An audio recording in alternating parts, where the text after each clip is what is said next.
ಸಾಗರವು ಕಲೆ, ಸಂಸ್ಕೃತಿ ಮತ್ತು ಸೃಜನಶೀಲತೆಗೆ ಹೆಸರುವಾಸಿಯಾದ ನಾಡು.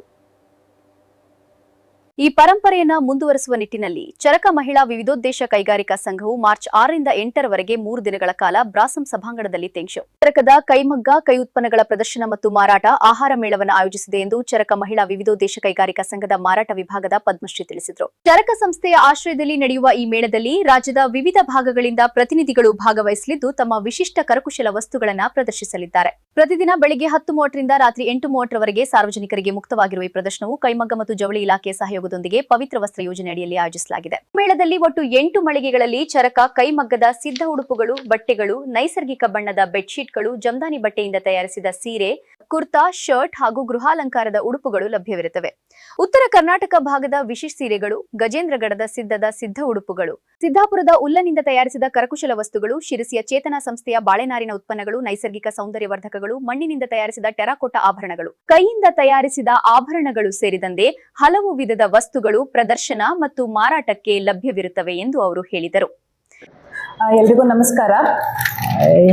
ನಾವು ನಾಡಿದ್ದು ಶುಕ್ರವಾರದಿಂದ ಅಂದರೆ 6ನೇ ತಾರೀಕಿಂದ 6ರಿಂದ 8ರವರೆಗೆ 3 ದಿನಗಳ ಕಾಲ ಕೈಮಗ್ಗ ಹಾಗೂ ಕೈ ಉತ್ಪನ್ನಗಳ ಪ್ರದರ್ಶನ ಮತ್ತು ಮಾರಾಟ ಮೇಳವನ್ನ ಸಾಗರ ನಗರದ ಬ್ರಾಸಂನಲ್ಲಿ ನಾವು ಹಮ್ಮಿಕೊಂಡಿದ್ದೇವೆ.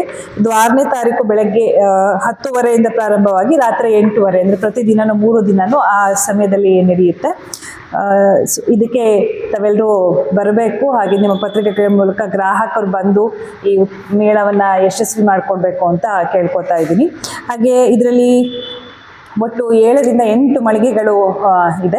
ಮುಖ್ಯವಾಗಿ ಚರಕದ ಕೈಮಗ್ಗದ ಸಿದ್ಧ ಉಡುಪು, ಬಟ್ಟೆ, ನೈಸರ್ಗಿಕ ಬಣ್ಣದ ಬೆಡ್ ಸ್ಪ್ರೆಡ್, ಜಾಮದಾನಿ, ಈ ಥರದ ಚರಕದ ಏನು ವೈವಿಧ್ಯಮಯ ಉಡುಪುಗಳ ಶ್ರೇಣಿ ಇದೆ ಅದಿಷ್ಟು ಅಲ್ಲಿ ಲಭ್ಯ ಆಗ್ತಾ ಇದೆ. ಹಾಗೆ ಗಜೇಂದ್ರಗಡದಿಂದ ನಮ್ಮ ನೇಕಾರರು ಬರ್ತಾ ಇದ್ದಾರೆ. ಅಲ್ಲಿಯ ವಿಶೇಷವಾದ ಸೀರೆಗಳನ್ನು, ಕರ್ನಾಟಕದ ವಿಶೇಷ ಸೀರೆಗಳನ್ನು ತಗೊಂಡು ಬರ್ತಾ ಇದ್ದಾರೆ. ಬೆಡ್ ಸ್ಪ್ರೆಡ್ಗಳು, ಈ ರೀತಿ ಎಲ್ಲ ವಿಶೇಷ ವಸ್ತುಗಳನ್ನು ಅವರು ಕೂಡ ತಗೊಂಡು ಬರ್ತಾ ಇದ್ದಾರೆ. ಅವ್ರದ್ದೊಂದು ಸ್ಟಾಲ್ ಇರುತ್ತೆ. ಆಮೇಲೆ ಸಿದ್ದಾಪುರದಿಂದ ಒಬ್ಬರು ಮಹಿಳೆ ಉಲ್ಲನ್ನಿಂದ ತಯಾರಿಸಿರೋ ಗೃಹಾಲಂಕಾರದ ವಸ್ತುಗಳನ್ನು ತರ್ತಾ ಇದ್ದಾರೆ. ಇದ್ರ ಜೊತೆಗೇನೆ ಟೆರ್ರಾಕೋಟ ಅಂದ್ರೆ ಮಣ್ಣಿಂದ ಮಾಡಿರೋ ಆಭರಣಗಳು ಅಥವಾ ಕೈಯಿಂದ ಮಾಡಿರೋ ಆಭರಣಗಳ ಮಳಿಗೆಗಳು ಕೂಡ ಅಲ್ಲಿ ಲಭ್ಯ ಇದೆ. ಹಾಗೆ ಸಿರ್ಸಿಯ ಚೇತನ ಸಂಸ್ಥೆಯ ಈ ಬಾಳೆನಾರಿನ ಉತ್ಪನ್ನಗಳನ್ನ ಅವರು ತಗೊಂಡು ಬರ್ತಾ ಇದ್ದಾರೆ. ಹಾಗೆ ಬೀಜ ಬಟಾನಿಕಲ್ಸ್ ಅಂತ ಸಿರ್ಸಿಯಂತ ಇನ್ನೊಂದು ಸಂಸ್ಥೆ, ಅವರು ಈ ನೈಸರ್ಗಿಕ ವಸ್ತುಗಳಿಂದ ತಯಾರಿಸಿದ ಸೌಂದರ್ಯವರ್ಧಕಗಳನ್ನ, ಸೋಪ್ಗಳನ್ನ ತಗೊಂಡು ಬರ್ತಾ ಇದ್ದಾರೆ.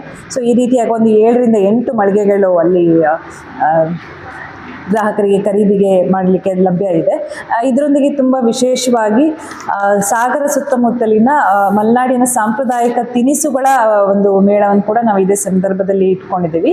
ಬಟ್ ಆ ಮೇಳ ಏನು ಅಂದರೆ ಮಧ್ಯಾಹ್ನ 3ರಿಂದ ರಾತ್ರಿ 8ರವರೆಗೆ ಗ್ರಾಹಕರಿಗೆ ಲಭ್ಯ ಇರುತ್ತೆ. ಅದರಲ್ಲಿ ಸುಮಾರು ಒಂದು 8ರಿಂದ 10 ಮಳಿಗೆಗಳು ಈ ಭಾಗದ ಸಾಂಪ್ರದಾಯಿಕ ತಿನಿಸುಗಳನ್ನು ನಿಮಗೆ ಉಣಬಡಿಸ್ತಾ ಇದ್ದಾರೆ. ಸೊ ಇದು ಎಲ್ಲದಕ್ಕೂ ಗ್ರಾಹಕರು ಬರೋ ಹಾಗೆ ನೀವು ಪತ್ರಕರ್ತರು ನಿಮ್ಮ ಪತ್ರಿಕೆಗಳಲ್ಲಿ ಒಂದು ಸ್ವಲ್ಪ ವಿಷಯವನ್ನ ಹಾಕಿ ಮಾಡಬೇಕು ಅಂತ ಕೇಳ್ಕೊತೀನಿ. ಹಾಗೆ ನೀವುಗಳು ಕೂಡ ಎಲ್ಲರೂ ಇದಕ್ಕೆ ಬರಬೇಕು ಅಂತ ಕೇಳ್ಕೊತಾ ಇದ್ದೀನಿ. 6ನೇ ತಾರೀಕು 10ವರೆಗೆ ಈ ಮೇಳವನ್ನ ಸಾಗರದ ಪ್ರಸಿದ್ಧ ಹಿಂದೂಸ್ತಾನಿ ಗಾಯಕಿ ಶ್ರೀಮತಿ ವಸುಧಾ ಶರ್ಮಾ ಅವರು ಉದ್ಘಾಟನೆ ಮಾಡ್ತಾ ಇದ್ದಾರೆ. ಹಾಗೆ ಆ ಸಮಯದಲ್ಲಿ ಜವಳಿ ಇಲಾಖೆಯ ಶ್ರೀ ಶಿವಲಿಂಗಪ್ಪ ಎನ್ಕಂಬ, ಶಿವಮೊಗ್ಗ ಜವಳಿ ಇಲಾಖೆ ನಿರ್ದೇಶಕರು, ಅವರು ನಮಗೆ ಅತಿಥಿಗಳಾಗಿ ಭಾಗವಹಿಸ್ತಾ ಇದ್ದಾರೆ. ಚರಕ ಸಂಸ್ಥೆಯ ಅಧ್ಯಕ್ಷರಾದ ಶ್ರೀಮತಿ ಮಹಾಲಕ್ಷ್ಮಿ ಅವರು ಸಭೆಯ ಅಧ್ಯಕ್ಷತೆಯನ್ನು ವಹಿಸ್ತಾ ಇದ್ದಾರೆ. ಉದ್ಘಾಟನಾ ಕಾರ್ಯಕ್ರಮಕ್ಕೂ ಕೂಡ ತಾವೆಲ್ಲರೂ ಬರಬೇಕು ಅಂತ ಕೇಳ್ಕೊತಾ ಇದ್ದೀವಿ. ಧನ್ಯವಾದ. ತಂತ್ರಜ್ಞಾನದೊಂದಿಗೆ ಡಿಜಿಟಲ್ ಮೀಡಿಯಾದಲ್ಲಿ ಮುಂದೆ ಸಾಗ್ತಿರುವ ಜಮೀಲ್ ಸಾಗರ್ ಅವರ ಸಾರಥ್ಯದ ಸುದ್ದಿ ಮನೆ ಡಿಜಿಟಲ್ ಮೀಡಿಯಾ ಸಬ್ಸ್ಕ್ರೈಬ್ ಮಾಡಿ, ಪ್ರತಿನಿತ್ಯದ ಸುದ್ದಿಗಳು ನೋಡಿ. ಮತ್ತೊಂದು ಸುದ್ದಿಗಳೊಂದಿಗೆ ಮತ್ತೆ ಆಗಮಿಸುತ್ತೇವೆ. ಸುದ್ದಿ ಮನೆ ಡಿಜಿಟಲ್ ಮೀಡಿಯಾ ವೀಕ್ಷಣೆ ಮಾಡಿದ್ದಕ್ಕಾಗಿ ಧನ್ಯವಾದಗಳು.